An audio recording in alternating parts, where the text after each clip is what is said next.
Voy a tener una pequeña oración y arrancamos, ¿vale? Señor, te doy las gracias, Señor, por ti en primer lugar, Señor. Gracias porque si estamos aquí, Señor, es por ti. Tú eres el creador del universo, pero también eres nuestro Salvador, Señor. Te damos las gracias por Jesús, el autor y consumador de la fe, como dice la carta a los Hebreos, Señor. Y te damos las gracias, Señor, porque eso no son solo palabras, Señor, sino es en quien hemos creído, Señor. Estamos aquí por ti, para ti. Queremos, Señor, que tu Espíritu Santo nos abra la mente en el día de hoy para que la podamos renovar, para que después de renovar nuestras mentes, Señor, renovemos también nuestros corazones, nos afiancemos en quién eres tú y podamos vivir vidas que te agraden, Señor, y ser proclamadores de ti, Señor. En el nombre de Jesús, amén. Bueno, muchas gracias por invitarme 2 veces. Ya lo dije la semana pasada, que aventureros vuestros pastores, que me invitaron a predicar 2 veces sin haberme conocido. Hoy me he enterado que lo han visto, que me vieron en algún YouTube. Hicieron los deberes. Hoy he titulado el mensaje Constructores de Esperanza en un Mundo Roto. ¿Vale? Ya veréis de qué va, porque no me quería centrar exclusivamente en lo que es la proclamación, sino un poquito más integral, ¿no? En nuestra primera sesión abordamos lo que era el proyecto divino, es decir, cuál era el plan de Dios que tenía Dios cuando nos pensó desde antes de la fundación del mundo, como dice el libro de Efesios. Y Él nos pensó, nos diseñó, nos creó con un propósito que vimos que era que fuéramos en esencia portadores de su imagen. El Dios quería que fuéramos sus representantes en el mundo físico. Nos creó, vimos que con 4 motivos, básicamente, o 4 mandados, que eran fructificar, llenar la tierra, dar forma al universo, que es lo que significa esa palabra de zojuzgar, que es traducido, y gobernar el universo. Gobernar el universo implica cuidarlo, protegerlo y darle forma. Dios mantenía una relación especial con el ser humano, una relación diaria.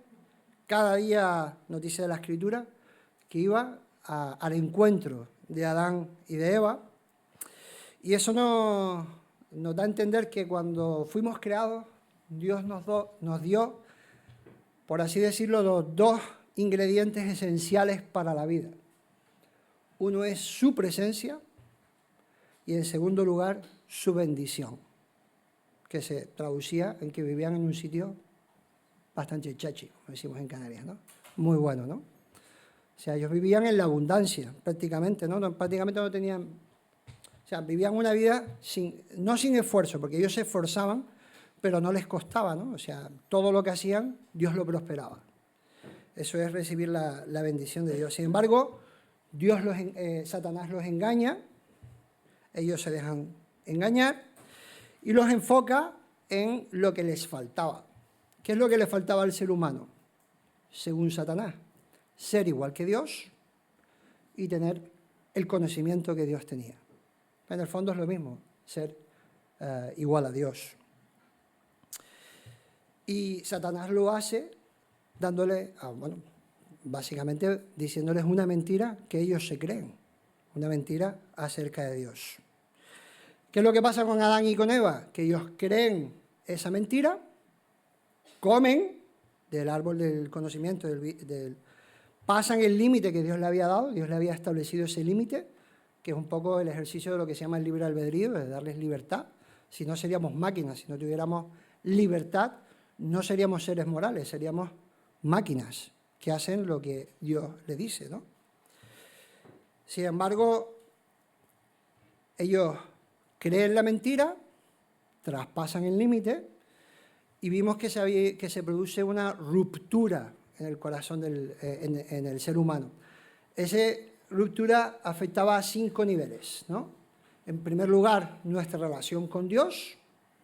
En segundo lugar, nos rompimos interiormente. La frase, tuve miedo y me escondí. Entró el miedo en la esfera de la existencia humana. En tercer lugar, hubo una ruptura en las relaciones humanas. La mujer que tú me diste me dio de comer y yo me escondí y comí. Es decir, acusa a la mujer de ser la culpable de todo. En cuarto lugar, hay una ruptura con el medio ambiente o con el fruto de nuestro trabajo. Dios dice, maldita sea la tierra por tu causa. Y en quinto lugar, hay una ruptura que es nuestra ruptura con la eternidad. Dios nos ha creado como seres inmortales, seres eternos, pero a consecuencia de nuestra maldad, como la corrupción no puede heredar lo incorruptible, pues Dios pone un límite a nuestra vida y entra la esfera, en el ámbito de la naturaleza humana lo que es la enfermedad y la muerte. Sin embargo, decir que lo que sucedió en la caída del ser humano solamente es ruptura, es quedarnos solamente como una parte de la historia, ¿no? O sea, sí es cierto que nosotros estamos rotos, ¿vale? Pero además de estar rotos y vacíos, que es un poco también lo que vimos que es lo que sucede, claro, al no estar el Espíritu de Dios en nosotros nos sentimos vacíos e intentamos llenar ese vacío con cualquier cosa, sintiéndonos cada vez más vacíos continuamente, ¿no? La tercera pata que entra en la esfera del ser humano es la maldad. Nosotros somos malos. Lo voy a repetir. Somos malos. Y la maldad no es poca cosa. La maldad es algo que afecta toda nuestra vida. Esto es por el motivo por el cual el ser humano no solamente se corrompe él, sino corrompe absolutamente todo lo que toca. Todos los ámbitos de la vida humana, desde el ser humano hacia todo lo que toca, están gobernados por la maldad. Y la maldad afecta todas las áreas de nuestra vida. La maldad es algo progresivo. No tenemos tiempo hoy de entrar en lo que es el concepto de pecado. Si algún día me invitáis otra vez, me comprometo a explicarlo, ¿no? Porque cuando Dios habla de pecado, habla de 5 cosas distintas. No habla solamente, nosotros decimos pecado y pensamos en una sola cosa, pero el pecado realmente Dios lo enfoca de diferentes formas, ¿no? Para que lo podamos entender cómo abarca todo nuestro ser, ¿no? Sin embargo, lo que es la maldad, cuando la maldad entra en el ser humano, es algo progresivo. Y esto lo podemos ver en el relato del Génesis, con 5 historias que se suceden una detrás de otra, ya justo después de la caída, ¿no? Lo primero que sucede es que Adán le dice, ves, tú, la culpa la tienes tú, Dios, que me diste una mujer que me dio de comer. Eso es lo primero que le sucede a Adán. Lo segundo es que cuando ya tienen un hijo, o varios, uno mata al otro. ¿Por qué? Por envidia.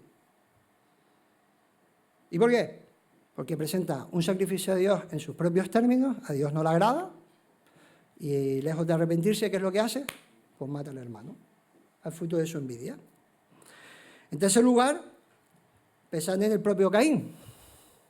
Caín piensa que en cuanto Dios lo expulse de allí, alguno de sus hermanos en algún momento lo va a matar. Por eso Dios le pone una señal para evitar que lo maten. Pero luego llegamos al hijo de Caín, a uno de los hijos de Caín, Lamec. Y ya Lamec es un hombre que tiene 2 esposas. Y ya el patrón de conducta de Lamec es un patrón de conducta de violencia y abuso. Y de poder. Y dice aquella frase, si alguien mató, dice, yo simplemente porque uno me hizo daño, lo maté. Pero no se queda ahí la cosa. Llega un momento que hay una frase de estas enigmáticas de la Escritura que dice que los hijos de Dios, que muchos autores entienden que son seres espirituales o demonios, ven que las mujeres son hermosas y mantienen relaciones sexuales inapropiadas con las mujeres, y es de donde salen los gigantes que aparecen en la Escritura en muchos sitios. Y los gigantes, como la mayoría sabéis, eran hombres, seres humanos, que no eran precisamente unos hombres amantes de Dios, ¿no? Sino que siempre son un símbolo de gente que se opone a Dios, ¿no? Y luego finalmente llega el relato justo antes del diluvio, en el cual hay una frase bastante importante. Dice que el Señor vio que era mucha la maldad de los hombres en la tierra y que toda intención de los pensamientos de su corazón era solo hacer, fijaos, siempre el mal. Lo vuelvo a repetir. Y que toda intención de los pensamientos de su corazón era solo hacer siempre el mal. Dice, y le pesó al Señor haber hecho al hombre y sintió tristeza en su corazón. Es la primera vez en la Escritura en la que se relata como que Dios tiene sentimientos. Y el sentimiento que tiene es como que le pesa haber creado un ser que en el ejercicio de su libre albedrío lo único que está continuamente es pensando en hacer el mal. Entonces la Escritura nos dice que Dios decide erradicar al ser humano. Pero hay otra frase, dice, pero Noé halló gracia a los ojos de Dios. La historia de Noé es la historia de un trabajador con fe. La voy a repetir. La historia de Noé es la historia de un trabajador con fe. Fijaos que Dios le dice, yo voy a exterminar al ser humano, voy a hacer llover, voy a caer agua del cielo. Pensad que en esa época todavía no llovía, sino que salía un vapor de la tierra, que era lo que alimentaba y daba, hacía pues caer la lluvia, se alimentaba las plantas, los animales, etcétera, ¿no? Es decir que Dios dice, voy a exterminar a la raza humana, dice, construyete un gran barco y te vas a meter tú, tu familia y además los animales que yo te voy a mandar. Y nos dice la Escritura que Noé acepta el juicio de Dios y se pone a construir. Con el acto de fe de Noé de ponerse a construir, él está anunciando dos cosas a todos los demás. A todos los demás seres humanos, porque pensad lo que dice la Escritura, que su pensamiento era continuo hacer el mal. Por un lado le está diciendo, hay un juicio, pero hay una oportunidad de salvación. Le está diciendo, Dios va a hacer caer agua del cielo, o vamos a morir todos, pero también hay una oportunidad de salvación. De la misma forma que yo estoy construyendo un arca, ustedes también se pueden construir un arca. Pero no le hacen caso. En Hebreos 11:17 dice de lo así, dice, por la fe, Noé, cuando fue advertido por Dios acerca de las cosas que aún no se veían, con temor preparó el arca en el que su casa se salvase. Y por esa fe condenó al mundo y fue hecho heredero de la justicia que viene por la fe. Fijaos que Noé lo que hace es, en primer lugar, recibe la palabra de Dios. Él escucha lo que Dios le dice.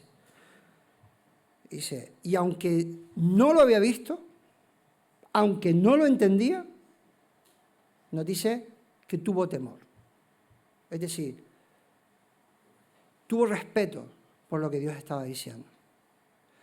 Y eso lo lleva, en tercer lugar, a que se pone manos a la obra. Es decir, responde con obediencia.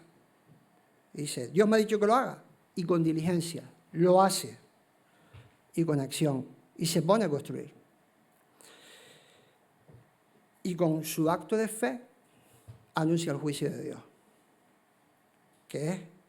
Fijaos lo que dice el texto. Con su acto de fe, condenó al mundo. Porque él sí lo hizo. Él sí obedeció. Y su acto de fe fue la condena para otros. No podían decir que no habían escuchado. No podían decir que no habían sido advertidos.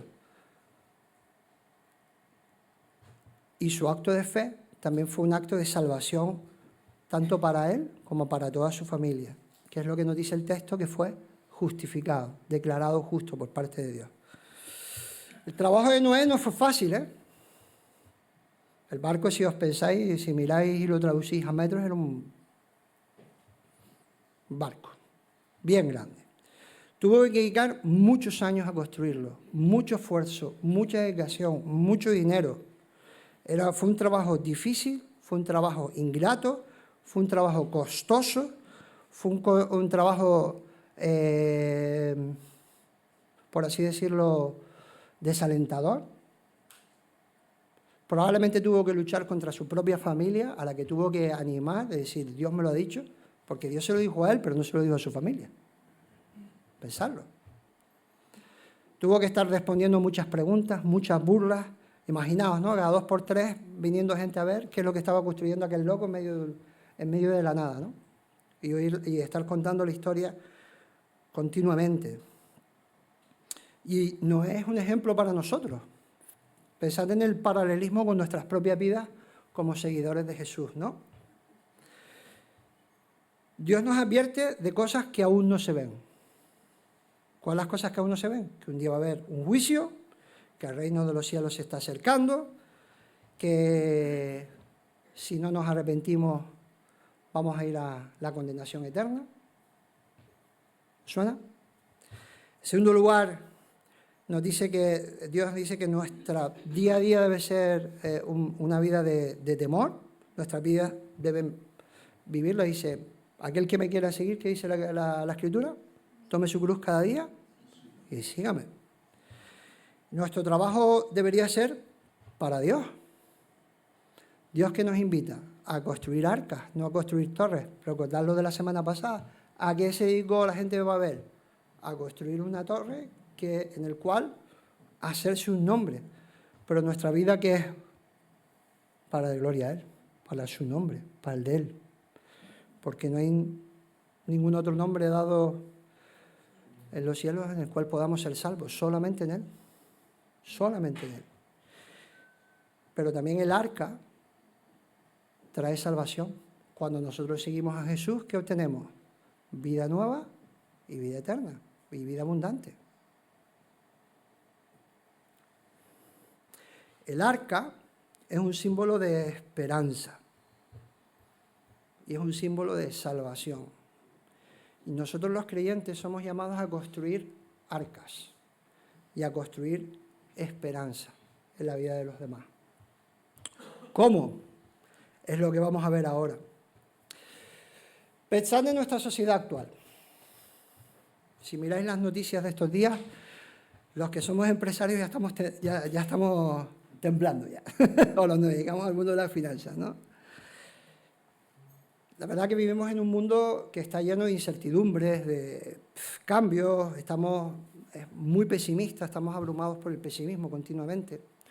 Hace ya unos cuantos años, cuando digo cuántos años, fue casi hace más de una década, fui a unas conferencias de apologética y uno de los mayores apologetas de Europa dijo una frase que a mí se me quedó impactada.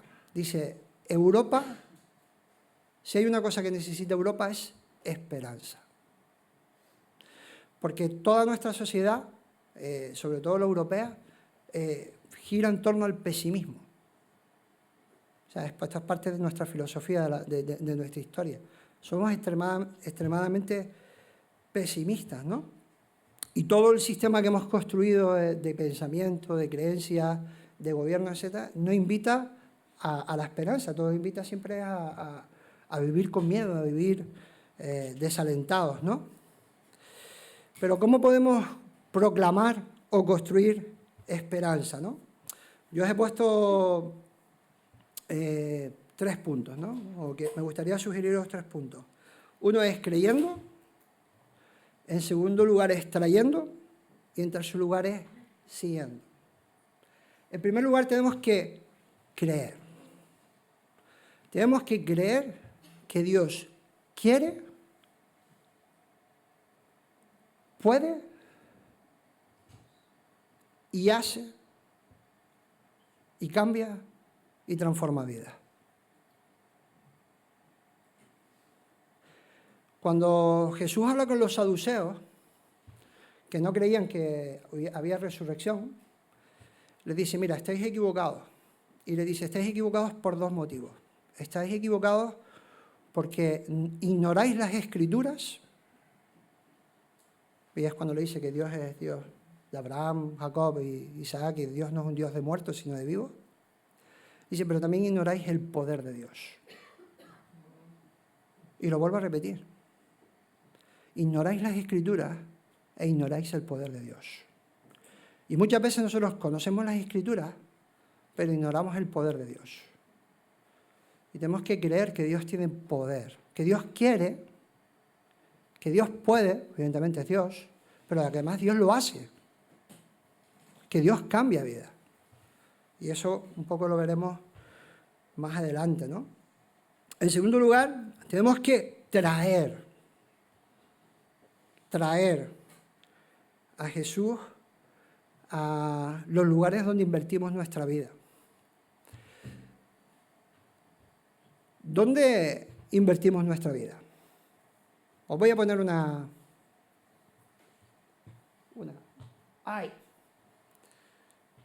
Una persona media duerme, ¿qué?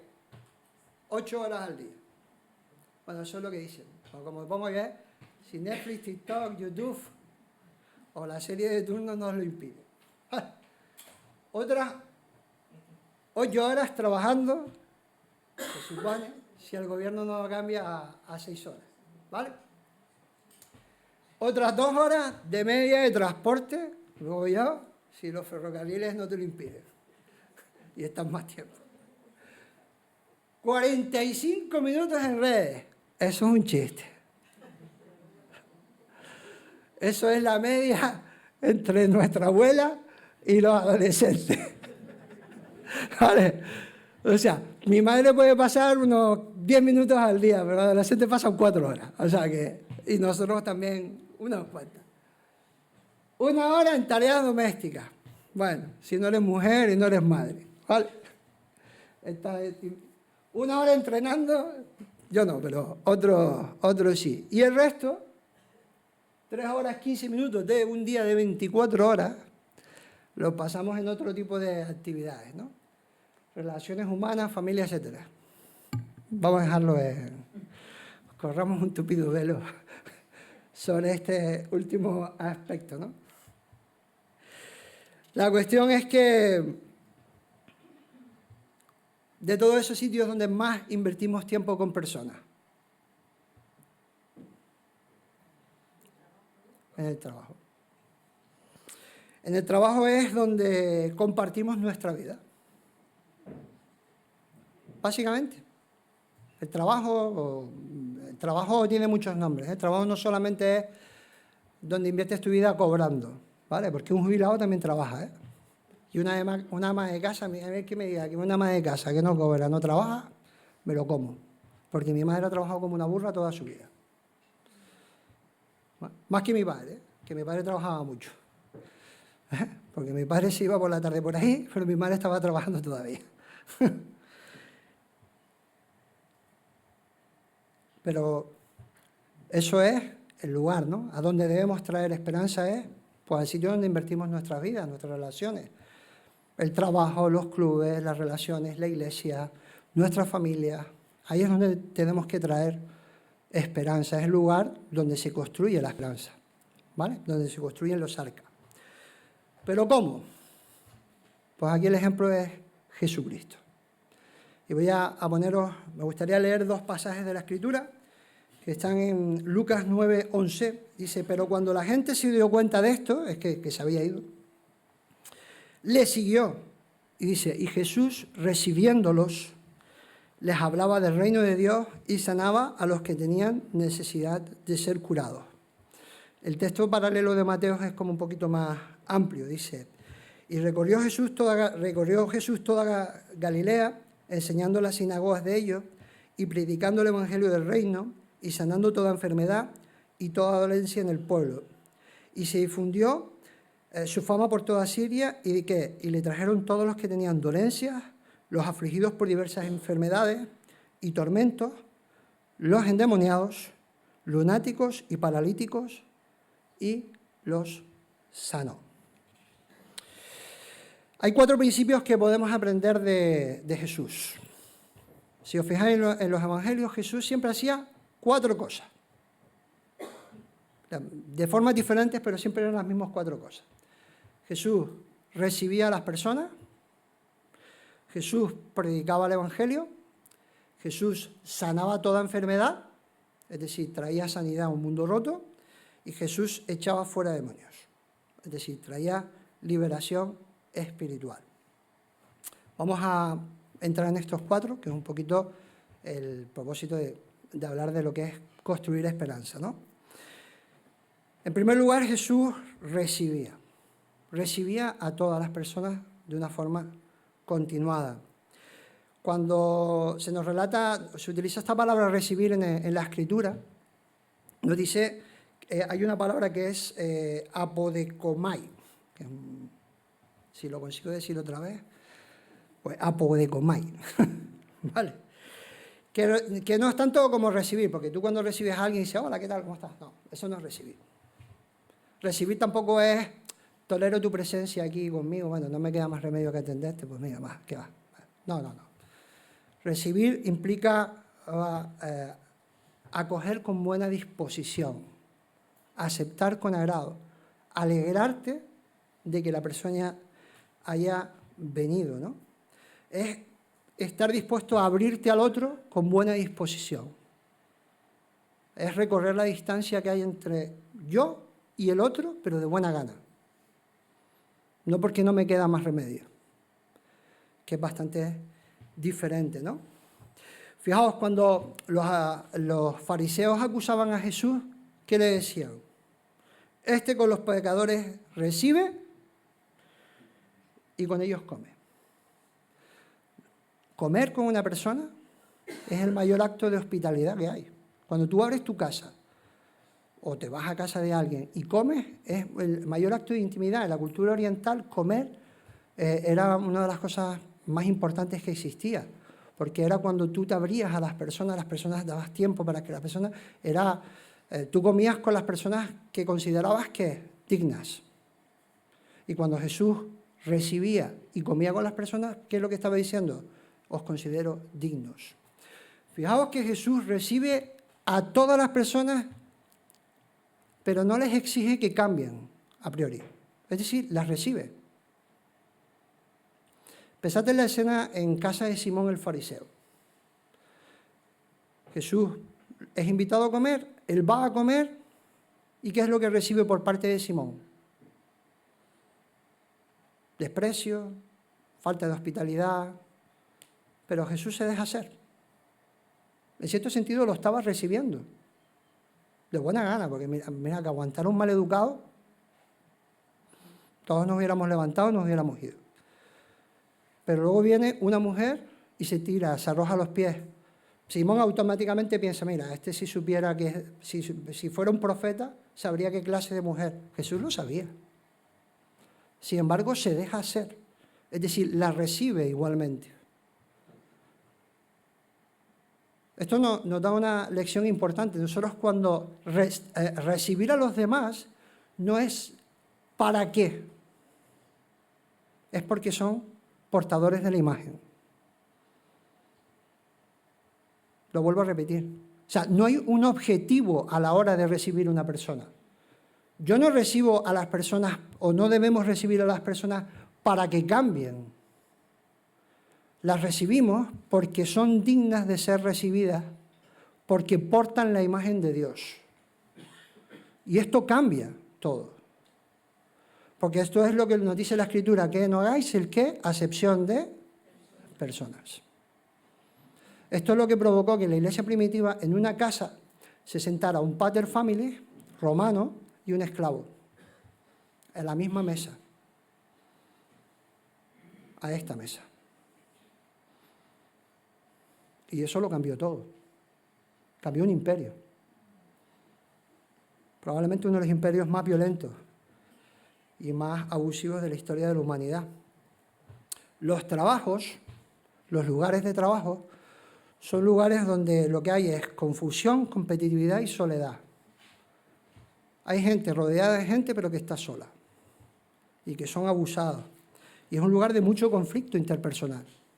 Y lo que Dios nos pide es que nosotros tendamos puentes, que recibamos a las personas, que seamos amables, que las sirvamos con un trabajo excelente. que no robemos, que seamos íntegros, que no robemos ni tiempo ni cosas a la empresa. Lo vuelvo a repetir, y no porque sea empresario. ¿Sabes? Muchas veces le robamos nuestro tiempo a la empresa y los demás lo ven. Y los demás lo ven. Y cuando somos amables, íntegros, hospitalarios, que recibimos a todo el mundo, da igual como sean, eso crea un ambiente adecuado para que las personas estén predispuestas ¿a qué? A escuchar. ¿Y qué es lo que tienen que escuchar? La palabra de Dios. El Evangelio. La fe es por el oír. ¿Y el oír el qué? La palabra de Cristo. La fe es por el oír. ¿Y el oír qué? La palabra de Cristo. Jesús recorría las aldeas predicando el Evangelio. Y predicaba el Evangelio y enseñaba el Evangelio. Y Jesús es la palabra que se hace carne pero que habla. Y nosotros tenemos que hablar esa palabra. Solo con nuestro ejemplo no vale. Si las personas ven un buen ejemplo de vida, lo único que van a pensar es que somos buenas personas y que somos buenos trabajadores. Necesitan escuchar el Evangelio. ¿Cómo lo podemos verbalizar el Evangelio? De varias formas, ¿no? Lo primero que yo siempre recomiendo es identificarnos lo antes posible. Yo, a la primera de cambio con cualquier persona que me tropiezo en la vida, siempre a lo primero que puedo, de una forma u otra, intento hacerlo con gracia de alguna forma, me identifico como un seguidor de Jesucristo. Fijaos lo que he dicho, me identifico como seguidor de Jesucristo. No me identifico ni como evangélico, ni como cristiano, como seguidor de Jesús. Porque tú estás hablando de una cosa y ellos entienden otra. Si tú hablas de Dios, yo estoy pensando en un Dios personal, creador del universo, estoy pensando en Jesús, y el otro está pensando en una energía. Pensarlo, ¿eh? Así es como está. Identificarnos tiene una doble variante. En primer lugar, eso hace que tú te pongas un límite a la forma que tienes que actuar. Porque si yo me identifico como seguidor de Jesucristo, me tengo que comportar como un seguidor de Jesús. En segundo lugar, yo detengo mi vida siempre, y esto hubo una época que no lo hacía, si alguien, por algún motivo, sale una conversación. Yo soy empresario, y cuando digo los empresarios tendemos a estar hiperocupados. Yo he aprendido, y yo hubo una época en mi vida que viví esclavo del miedo porque la empresa no iba bien. Sigue sin ir, bueno, va bien, pero no hemos salido de las deudas que teníamos anteriormente. Pero yo he aprendido que si Dios me para en una conversación con una persona, detengo mi vida por completo. Me da igual si he quedado con alguien, si tengo algo que hacer, si hay algo que me preocupa ese día. Yo la detengo. Porque entiendo que es una oportunidad que Dios me está dando para hablar con la persona. En tercer lugar, hay que entenderlo. El trabajo no es un pretexto, es un contexto. Lo vuelvo a repetir. El trabajo no es el pretexto para hacer misión, es el contexto en el que hago misión. Me voy a explicar. Nosotros al trabajo vamos a trabajar, porque nos pagan por trabajar. Y hay un señor que invierte nuestro tiempo para conseguir un rédito económico. ¿Lo entendemos, no? Entonces, no es un lugar al que yo tengo que ir como misión y olvidarme de que tengo un trabajo que hacer. Es decir, lo tengo que hacer. Pero en el contexto del trabajo, conviviendo con otras personas, se generan las oportunidades para poder presentar el Evangelio. ¿Cómo se presenta el Evangelio a día de hoy? Contando historias. La sociedad que vivimos no sabe nada de la Biblia, no sabe nada de Jesús, no sabe nada de Dios, y entonces carece de contexto. Ya la gente no ha crecido ni siquiera en iglesias católicas. No tienen contexto. La mayor parte de los jóvenes no saben ni siquiera, no se han leído nunca la Escritura, nunca la Biblia. Entonces, ¿qué es lo que hago yo? Yo cuento historias de la Biblia. Aprovecho cualquier oportunidad que tengo de estas que se me presentan y cuento historias, las actualizo y las explico. O si hay una aplicación práctica de un principio de la Biblia, digo, mira, por ejemplo, en una reunión esta semana yo tenía un problema, tenía un conflicto laboral con unos empleados y yo necesitaba que mi equipo más cercano, las personas que son responsables de departamento, y les digo, mire señores, la Biblia dice que en la multitud de consejeros está la sabiduría, así que yo vengo aquí a escuchar vuestro consejo. Y les pedí su opinión. Les pongo un ejemplo, ¿vale? Son ejemplos. Este es mi ejemplo. El siguiente es cuenta tu testimonio. La vuelvo a repetir. Esto no significa que contemos una historia preaprendida de cómo Dios nos tocó, no. ¿Qué le dijo Jesús al gadareno? Vuelve a tu casa y a tu parentela y cuenta cuán grandes cosas ha hecho el Señor contigo. Si tú no eres capaz de contar cuán grandes cosas ha hecho el Señor contigo, ponte a agradecer. Da gracias. Haz de la gratitud un estilo de vida. Porque cuando tú das gracias, tienes presente lo que Dios está haciendo por ti y quién es Dios. Y entonces empiezas a entender, Dios ha hecho esto conmigo aquí, ha hecho Dios esto conmigo aquí.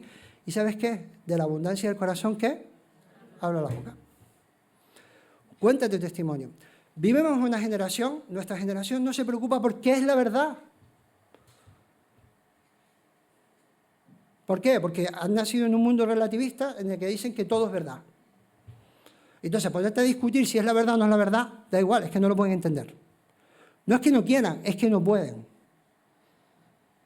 Pero ¿sabéis qué? Se preguntan una cosa muy importante. ¿Funciona o no funciona? A mí una persona en un aeropuerto me preguntó, a ver, déjate de historia, dime, ¿y esto cómo ha cambiado tu vida? ¿Sabéis qué? En esa época yo estaba pasando una época muy mala. Me quedé no sabía qué decirle. Si me lo pregunta ahora, digo, ¿cuánto tiempo tienes? ¿Cuánto tiempo tienes? Y dice, tenemos un tiempo, porque te voy a contar, ¿no? No escondas lo incómodo. No, el Evangelio es buena noticia, pero es mala noticia. A las personas les decimos un mensaje que no quieren oír. Y el mensaje que no quieren oír es que se tienen que arrepentir, que son enemigas de Dios, que necesitan reordenar su vida.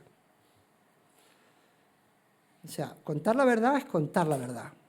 Con lo bueno de cómo Dios ha transformado tu vida y con lo malo.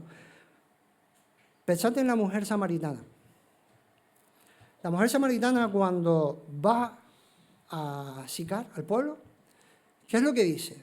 Venid a ver a un hombre que me ha contado todo lo que yo he hecho. No dijo, venid a ver a un hombre que es el Mesías, o que dice ser el Mesías, o que es la verdad. No dice, venid a buscar un hombre que me ha contado todo lo que yo he hecho. ¿Sabéis qué es todo lo que yo he hecho? Que 4 maridos había tenido y el quinto no era su marido. Eso es lo que estaba contando a ella. ¿Sabéis qué? Todo el pueblo ya lo sabía. Pero ella lo estaba reconociendo delante de todos los demás. Cuando nosotros somos transparentes y decimos, mira, estas son mis miserias y Dios las cambió. La gente dice, uy, este es un Dios que perdona las miserias. Es distinto, ya no nos presentamos desde una posición de superioridad moral, sino, mira, yo también soy pecador como tú. ¿Me entendéis? ¿Me seguís? ¿Vale? Y luego, evita las discusiones inútiles. Hablar de las diferencias de religión es una pérdida de tiempo. Una pérdida absoluta de tiempo. Cuando me empiezan así, déjame que te cuente una historia. Les cuento historias de Jesús. Es que no entro ni al trapo. Bueno, seguimos. Sanar toda enfermedad. Voy a entrar en terrenos escabrosos.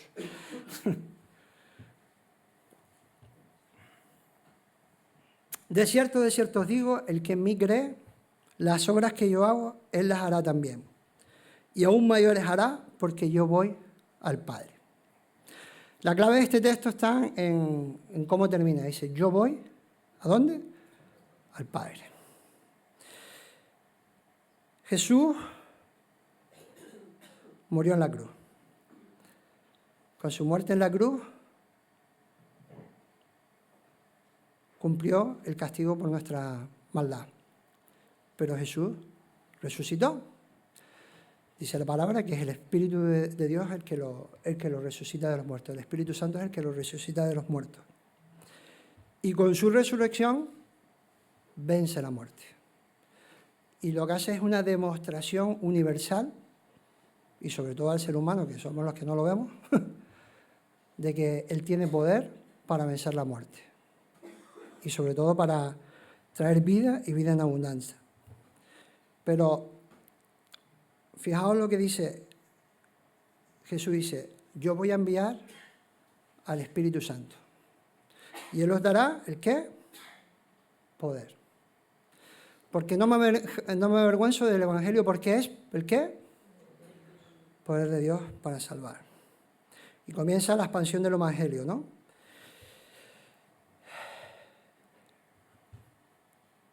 ¿Qué es lo que hacía Jesús? Fijaos, cuando Isaías proclama o profetiza que Jesús va a venir, dice que Él va a llevar sobre Él todas nuestras enfermedades. Mateo 8, versículos 16 al 17. Dice, cuando llegó la noche, ¿qué? Trajeron a Él muchos endemoniados y con la palabra echó fuera a los demonios y sanó a todos los enfermos para que se cumpliese lo dicho por el profeta Isaías cuando dijo, Él mismo tomó, ¿el qué? Nuestras enfermedades. ¿Y llevó el qué? Nuestra dolencia. Apóstol Pedro, quien llevó él mismo nuestros pecados en su cuerpo sobre el madero, para que nosotros, estando muertos a los pecados, vivamos a la justicia y por cuyas heridas fuisteis, ¿qué? Os dais un pequeño detalle. No dice salvados, dice sanados. Shalom. ¿Conocéis la palabra? Shalom, ¿no? Los evangélicos, sobre todo los que venimos de un corte más conservador, como yo vengo de ese contexto, tendemos a hablar de la paz con Dios. ¿Sí o no? ¿Cuántas veces lo habéis escuchado? Muchísimas veces, ¿vale? Y la paz con Dios es shalom. Pero el concepto de shalom no es un concepto exclusivamente de paz espiritual. Es un concepto de paz integral, que afecta a todo el ser humano. Mente, cuerpo, relaciones, espíritu y medio ambiente. Todo. ¿Por qué? Porque nosotros somos todo eso. Nosotros no somos un espíritu solo. No somos una mente solo. Ni somos solo un cuerpo, como piensan los materialistas. Somos un ser integral que además estamos en comunidades y estamos en un entorno, en una creación. Cuando Dios habla de traer paz, lo que se habla es de esto, de shalom. Un shalom que afecta a todos. Y cuando Jesús muere en la cruz, lo hace para traernos el ¿qué? Shalom. Fijaos, cuando en la Escritura nos dice que Jesús está reconciliando consigo el ¿qué? Con el Padre el ¿qué? Todas las cosas.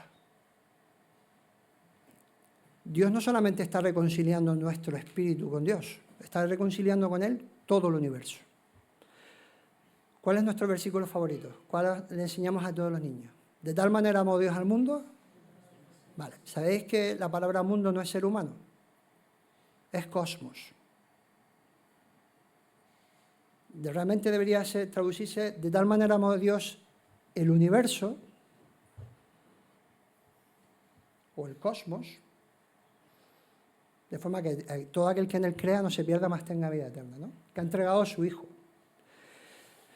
La entrega de Dios, cuando entrega al Hijo, es por nosotros, mayoritariamente por nosotros, porque nosotros somos los causantes de que el mundo esté caído, pero también es para toda la humanidad, para todo el universo. Fijaos lo que nos dice el apóstol Pablo en Romanos. Dice que toda la creación gime, ¿el qué? Esperando el qué? La redención, la manifestación de los hijos de Dios. Toda la creación está esperando su tiempo para que ella sea también redimida. ¿Qué es lo que nos enseña cómo acaba la Escritura? Que Dios manda el qué? Cielos nuevos y tierra nueva. Este es el mensaje de la cruz y del Evangelio. Esto es lo que Dios está hablando cuando habla de la sanación, ¿no? pero eso también abarca nuestros cuerpos.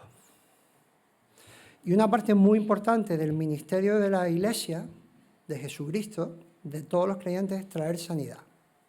Pero hay una serie de principios que es importante que tengamos claro. En primer lugar, es que no todos tienen el don de sanidad. Hay personas que tienen el don de sanidad, lo dice la Escritura, y yo lo creo, y lo he visto. Dios derrama el don de sanidad a personas que vienen y sanan a personas. Lo segundo es que Dios no sana a todas las personas. En el estanque de Betesda había una multitud, pero Dios solamente sana a uno. Es que incluso, aun teniendo el don, Dios puede indicarte que no sanes a todas las personas, sino a personas determinadas. En tercer lugar, es que Dios nos ha dado autoridad para hacer su obra. Y nos ha dado autoridad para sanar. Y que tenemos el poder del Espíritu Santo para sanar. ¿Qué es lo que pasa? Que cuando pensamos en la palabra sanar, pensamos automáticamente en milagros o acciones sobrenaturales. Y lo que tenemos que entender es que cuando una persona sana siempre es un acto sobrenatural de Dios, hasta cuando te curas de una gripe, aunque te hayas tomado una pastilla.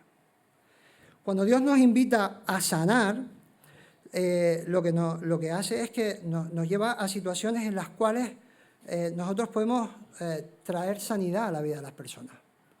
Porque cuando tú consuelas a alguien, ¿qué estás haciendo? Estás trayendo sanidad a su espíritu.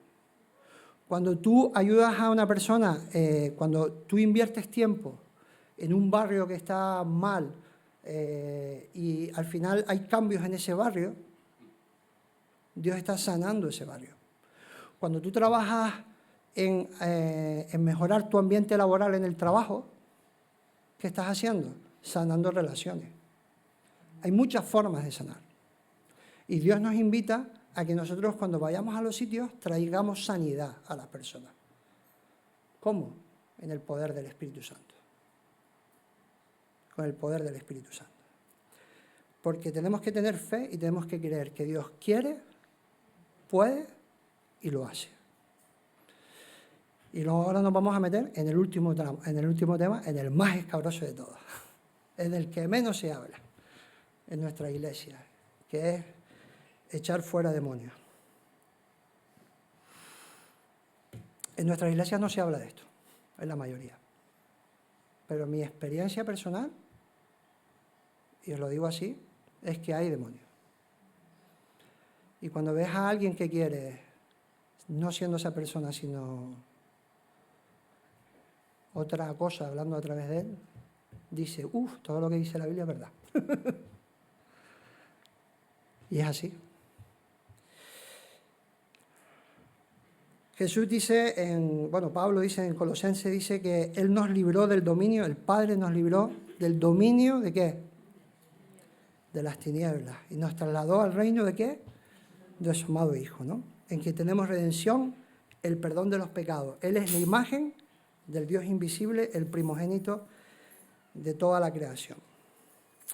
El mundo caído en el que vivimos está bajo el dominio y la influencia de lo que la Escritura habla, huestes de maldad, que es Satanás y sus ángeles caídos.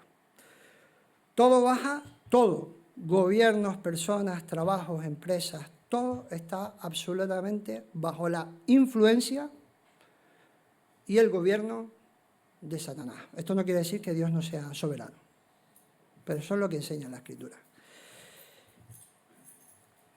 Y ellos los tienen esclavizados, bajo su dominio y su influencia, atrapándolos bajo una red de corrupción, maldad y mentira. ¿Cómo define Jesús a Satanás? Como el padre de... ¿Y qué dice? ¿Que ha venido a qué? Robar, matar y destruir. Ese es su objetivo. Mentir, robar, matar y destruir. Cuando nosotros vamos cada mañana, nos levantamos por la mañana y vamos al trabajo, ¿sabéis a dónde vamos? A un lugar que está bajo la influencia, el gobierno y el dominio de Satanás, como el resto de nuestra sociedad. En la Escritura, fijaos que son relativamente pocas veces en las que Dios abre el velo, ¿no? Y nos permite verlo, ¿no? Pero es bastante interesante cuando lo hace. No tenemos tiempo hoy a entrarlo, ¿no? Pensad, uno de los momentos claves es cuando Satanás entra en Judas, por ejemplo, ¿no? Para traicionar a Jesús, ¿no? O cuando Eliseo, la más famosa, ¿no? Que Eliseo le dice, ábrele los ojos para que lo vea, lo abre y de repente ve un montón de las huestes celestiales, ¿no? Protegiendo al pueblo de Dios, ¿no? Pero tenemos que entender que estamos en un campo de batalla espiritual. Y que somos llamados a fortalecernos en el Señor, que es lo que nos enseña Efesios 6, versículos 10 al 20.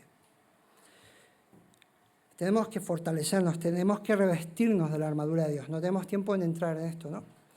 Pero todas y cada uno de lo que nos invita Efesios 6 es que hay esto no es algo pasivo, no es algo que viene. O sea, un soldado no va a la guerra sin ponerse sus armas antes. ¿Qué es lo que pasa? Que nosotros nos levantamos por la mañana, vamos a un terreno de guerra, pero no nos hemos puesto la armadura antes. No nos hemos preparado, no nos hemos fortalecido. Y la mayor parte de las veces es porque no somos ni siquiera conscientes de que eso pasa. Estamos anestesiados. En cierto sentido, ignoramos las Escrituras. Ignoramos las Escrituras. ¿Qué es lo que pasa? Que como ignoramos las Escrituras, estamos anestesiados, vamos a los trabajos como si aquello fuera simplemente el sitio donde vamos a ganar dinero para luego invertirlos en nuestras casas, en nuestros gastos particulares. No entendemos lo que está sucediendo a nuestro alrededor desde un punto de vista espiritual. En cierto sentido somos miopes, no tenemos las gafas bien puestas, ¿no? tenemos las lentes del Espíritu Santo para permitirnos entender que incluso las cosas que nos suceden o el cómo se comporta la persona, el otro y tal, es porque realmente están siendo influenciados por Satanás para oponerse a nosotros. Créanme, cuanto más seáis conscientes de esta realidad, cuanto más os preparáis, cuanto más os fortalezcáis, cuanto más sigáis todo lo que dice Efesios, ¿sabéis qué? Lo vais a ver más claro, más obvio. E incluso Dios os llevará a posiciones en las cuales a lo mejor tendréis que enfrentar el mal cara a cara. Porque creedme, hay personas a día de hoy que están endemoniadas, que están poseídas, que están bajo la influencia incluso de huestes de maldad que llevan tiranizando a sus familias durante generaciones. Y nosotros hemos sido llamados ¿a qué? A hacer la labor de Jesús.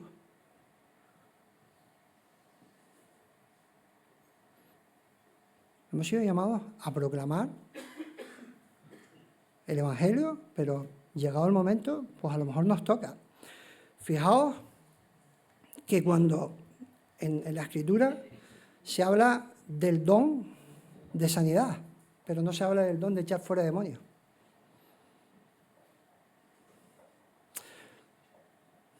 Preguntaos por qué.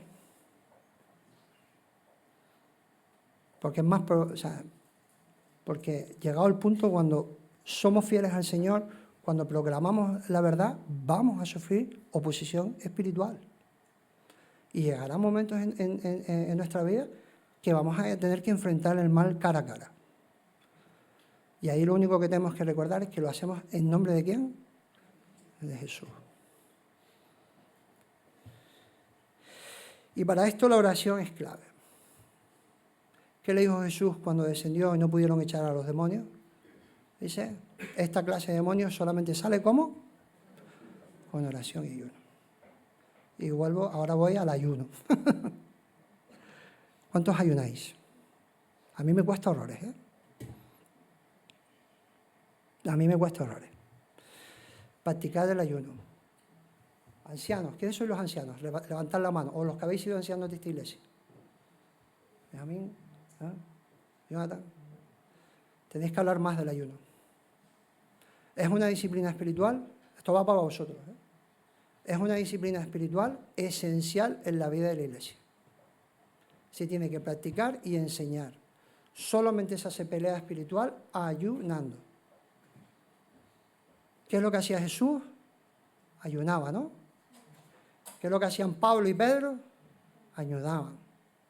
¿Somos nosotros mejores que ellos? ¿Más guapos, más inteligentes, más sabios, más educados?